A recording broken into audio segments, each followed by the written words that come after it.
সংবাদ সবাইকে স্বাগত জানাচ্ছি। আমি ফিরোজ তোহা। শুরুতেই সংবাদ শিরোনাম। ইসরায়েল ফিলিস্তিন হামাস হিজবুল্লাহ পুরোদমে যুদ্ধ চলছে, আর এই যুদ্ধের সর্বশেষ আন্তর্জাতিক গুরুত্বপূর্ণ আপডেট সংবাদ জানিয়ে দিব। শুরুতেই শিরোনাম। অবিস্ফোরিত বোমা গাজাবাসীর জন্য বড় হুমকি, বলছে জাতিসংঘ।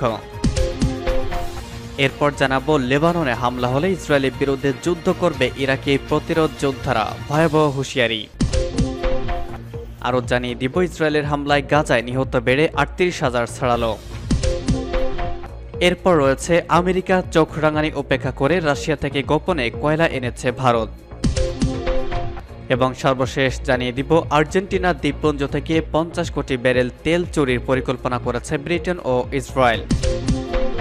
অবিস্ফোরিত বোমা গাজাবাসীর জন্য বড় হুমকি, বলছে জাতিসংঘ। গাজা উপত্যকায় বোমাবর্ষণে ধ্বংসযজ্ঞে পরিণত হওয়া এলাকাগুলোতে ফিরতে শুরু করেছে অনেক মানুষ। অবস্থা এলাকাগুলোতে থেকে যাওয়া অবিস্ফোরিত বিস্ফোরকগুলো বড় ধরনের হুমকি হয়ে দাঁড়িয়েছে বলে জানিয়েছে জাতিসংঘ শরণার্থী। গতকাল সামাজিক যোগাযোগ মাধ্যম এক্সে একটি পোস্টে জাতিসংঘের relief and work agency for Palestine refugees in the New York বলেছে, ধ্বংসস্তূপের মধ্যে প্রতিদিন ভয়ানক ঝুঁকির মুখোমুখি হচ্ছে শিশুরা। গাজার কোথাও নিরাপদ নয়। জাতিসংঘের মাইন অ্যাকশন সার্ভিসের মতে, গাজায় ৩৭ মিলিয়ন টনের বেশি ধ্বংসাবশেষের মধ্যে প্রায় ৮ লাখ টন অ্যাসবেস্টস, অন্যান্য দূষিত পদার্থ, অবিস্ফোরিত অস্ত্র রয়েছে। গোলাবর্দের অন্তত ১০% কাজ করতে ব্যর্থ হয়েছে। এদিকে যুদ্ধ বিধ্বস্ত গাজায় এবার নতুন আতঙ্ক হিসেবে দেখা দিয়েছে সুদের চর্মরোগ। বিশ্ব স্বাস্থ্য সংস্থার তথ্যমতে গত ৭ অক্টোবর গাজা ইসরায়েলের হামলা শুরুর পর থেকে উপত্যকাটিতে ১,৫৫,০০০-এর বেশি ফিলিস্তিনি চর্মরোগে আক্রান্ত হয়েছে। গতকাল এপির প্রতিবেদনে উঠে এসেছে এই তথ্য।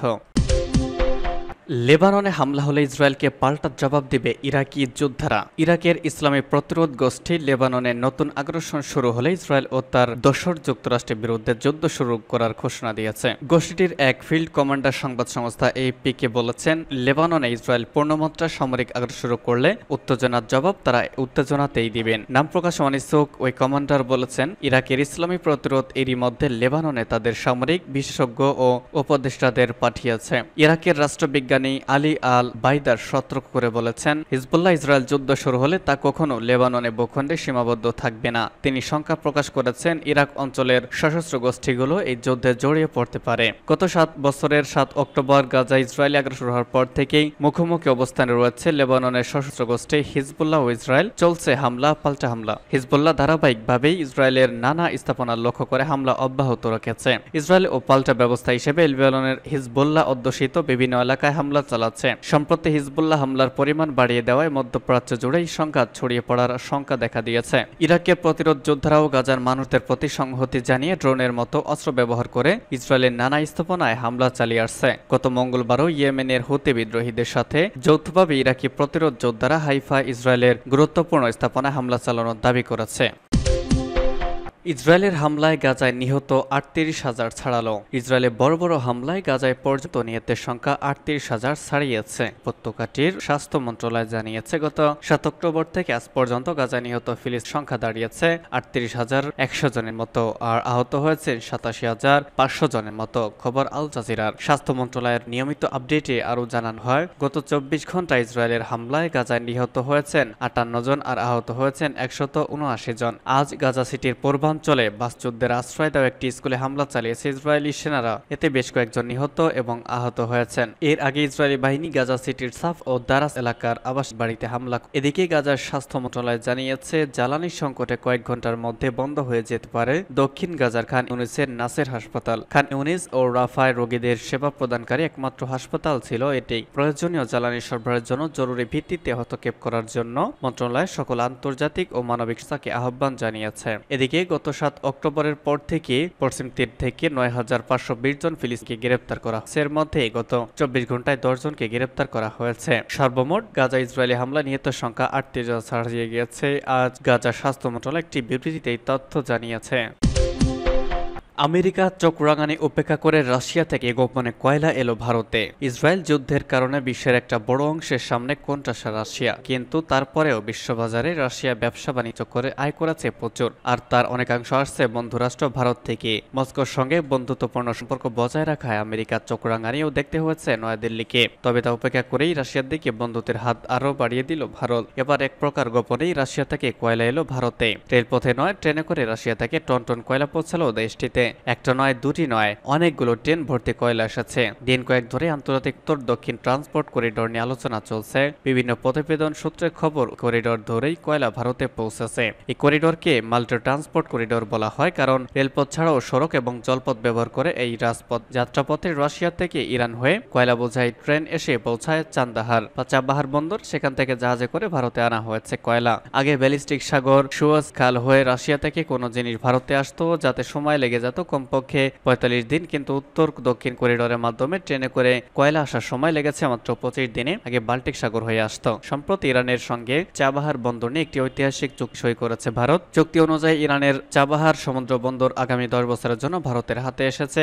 ভৌগোলিক অবস্থানগতভাবে চাবাহার সমুদ্র বন্দর খুবই গুরুত্বপূর্ণ, কারণ ভারতের কাছে এই সমুদ্র বন্দর পশ্চিম এশিয়া ইউরেশিয়ার মধ্যে যোগাযোগ বৃদ্ধি এবং পরিবহন খরচ ও সময় কমানোর ক্ষেত্রে প্রাণকেন্দ্র। এই চুক্তির পর অনেকেই দাবি করেছিলেন চাবাহারের নিয়ন্ত্রণ পায় আফগানিস্তান, ইরান হয়ে রাশিয়া পর্যন্ত জলপথ পরিবহনে আধিপত্য প্রতিষ্ঠা করতে পারবে ভারত। পাকিস্তানকে পাশ কাটিয়ে আফগানিস্তান এবং পশ্চিম এশিয়া পৌঁছাতে বিকল্প রাস্তা হিসেবে চাবাহার বন্দরকে ব্যবহার করে পরিকল্পনা করেছিল ভারত। সম্প্রতি রাশিয়া থেকে কয়লা আমদানিতে গুরুত্বপূর্ণ ভূমিকা নিল এই বন্দর। সংবাদ মাধ্যমের সূত্রের খবর, কয়লা কাজাকিস্তান এবং উজবেকিস্তান হয়ে এসে ইরান হয়ে পৌঁছায় চাবাহার বন্দরে। এই গোপন আমদানি কারকি ভারতের জন্য ভারী হবে। ভারত ইরান চুক্তি প্রসঙ্গে আমেরিকার স্টেট ডিপার্টমেন্টের প্রিন্সিপাল ডেপুটি মুখপাত্র বেদান্ত প্যাটেল হুঁশিয়ারি সুরে বলেছিলেন, কেউ যদি ইরানের সঙ্গে ব্যবসায়িক সম্পর্ক স্থাপনের কথা ভাবে তাহলে সম্ভাব্য নিষেধাজ্ঞার বিষয়ে তাকে সতর্ক থাকতে হবে।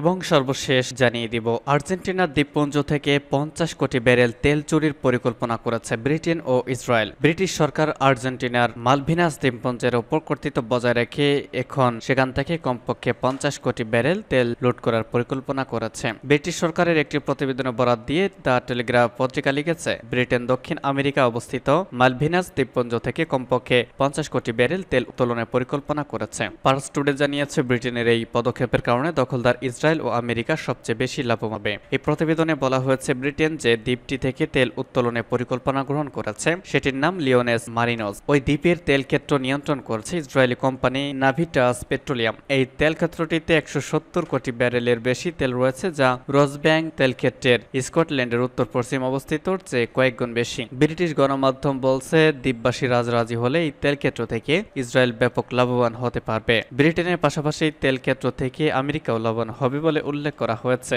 আর্জেন্টিনার সাবেক প্রেসিডেন্ট আলবার্তো ফার্নান্দেজের আমলে দেশটির পক্ষ থেকে ইসরায়েলি তেল কোম্পানি নাভিটাস পেট্রোলিয়ামের বিরুদ্ধে আনুষ্ঠানিকভাবে অভিযোগ দায়ের করা হয়েছিল। আর্জেন্টিনার মালভিনাস দ্বীপপুঞ্জকে ব্রিটেনরা ফকল্যান্ড দ্বীপপুঞ্জ নামে ডাকে। স্পেনের কাছ থেকে স্বাধীনতা অর্জনের পর আর্জেন্টিনার ভূখণ্ডের অবিচ্ছেদ্য অংশ হিসেবে এই দ্বীপগুলো ও উপনিবেশকাতর কবল থেকে মুক্তি হয়। কিন্তু মাত্র কয়েক বছর পর ১৮৩০ সালের দিকে তৎকালীন ব্রিটিশ রাজা আর্জেন্টিনার কয়েকটি দ্বীপে আক্রমণ করে এবং সেখান থেকে আর্জেন্টিনার কর্মকর্তাদের বহিষ্কারের পর স্থানীয় বাসিন্দাদের নির্বাসনে পাঠিয়ে দেয়। এরপর দ্বীপপুঞ্জের নাম পরিবর্তন করে নতুন নাম দেয় ফকল্যান্ড দ্বীপপুঞ্জ।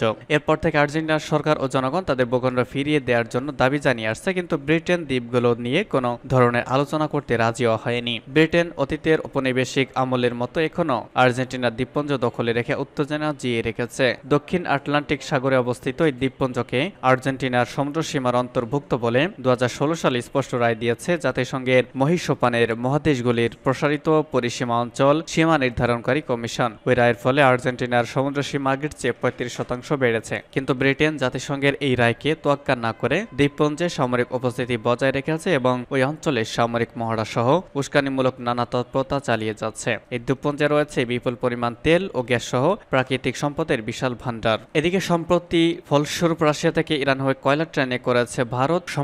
কূটনৈতিক মহলের একাংশের মতে এই আমদানিতে রাশিয়া এবং ইরানের সঙ্গে যুক্ত রয়েছে ভারত, যা আমেরিকা লাভবান নাও হতে পারে, লাভ নাও নিতে পারে, যদিও মস্কো আমেরিকা এ ব্যাপারে সরকারিভাবে কোনো মন্তব্য করেনি। অন্যদিকে এই কয়লা আমদানি নিয়ে ভারতও সরকারিভাবে মুখ খোলেনি। এখন প্রশ্ন হলো, ভারতের মতো দেশে কয়লা কেন প্রয়োজন পড়লো? কয়লা উৎপাদনে বিশ্বের দ্বিতীয় অবস্থানে রয়েছে ভারত, তারপরেও ভারতে কয়লার ঘাটতি দেখা দিয়েছে। বিশেষজ্ঞদের মতে ভারতে কয়লা উৎপাদন হলেও ভালো গুণগত মানের কয়লার পরিমাণ খুবই কম। সেই ঘাটতি মেটাতেই বিদেশ থেকে কয়লা আমদানি করতে হয় ভারতকে। কয়লা রপ্তানিকারক দেশগুলোর মধ্যে ইন্দোনেশিয়া, অস্ট্রেলিয়ার পরেই আছে রাশিয়া। সম্প্রতি অতিরিক্ত গরমের কারণে ভারতে বিদ্যুতের চাহিদা বেড়েছে, আর বিদ্যুৎ উৎপাদনে কয়লা বড় ভূমিকা নেয়। বিদ্যুৎ উৎপাদনের জন্য কয়লার প্রয়োজনেই রাশিয়া থেকে তা আমদানি করলো ভারত। তবে রাশিয়া থেকে কত পরিমাণ কয়লা আমদানি হয়েছে তা জানা যায়নি, কিন্তু উল্লেখযোগ্য হলো উত্তর দক্ষিণ করিডোরের ব্যবহার। এর ফলে ভবিষ্যতে ভারত আরও লাভবান হবে বলেই মনে করা হচ্ছে।